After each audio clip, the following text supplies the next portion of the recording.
দিল্লিতে আসবো আর দিল্লির মিষ্টি ট্রাই করবো না তা কখনো হয়? তাই জন্য আমি কিন্তু এখন নিয়ে নিয়েছি কিন্তু এখানকার রাবড়ি। একদম স্ট্রিট ফুডের মধ্যে কিন্তু এখানে রাবড়ি পাওয়া যায়।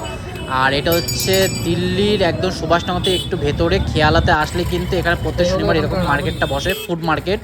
সেখানে এসেছি খাওয়া দাওয়া করতে। এখানে নিয়েছি রাবড়ি। রাবড়ি কিন্তু 100 গ্রাম 50 টাকা। আর এটার থিকনেসটা দেখো আর কোয়ান্টিটিটা দেখো কত সুন্দরভাবে দিয়েছে কিন্তু। রাবড়ি আমার ভীষণ ভালো লাগে, আমি কলকাতাতেও খাই, আর তাই জন্য এখানে বসে কিন্তু এটা ট্রাই করছি।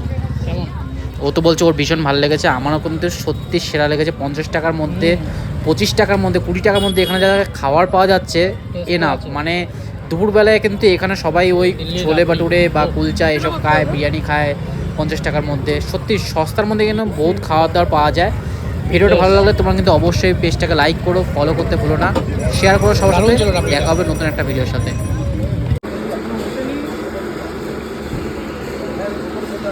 কেমন? মোটামুটি।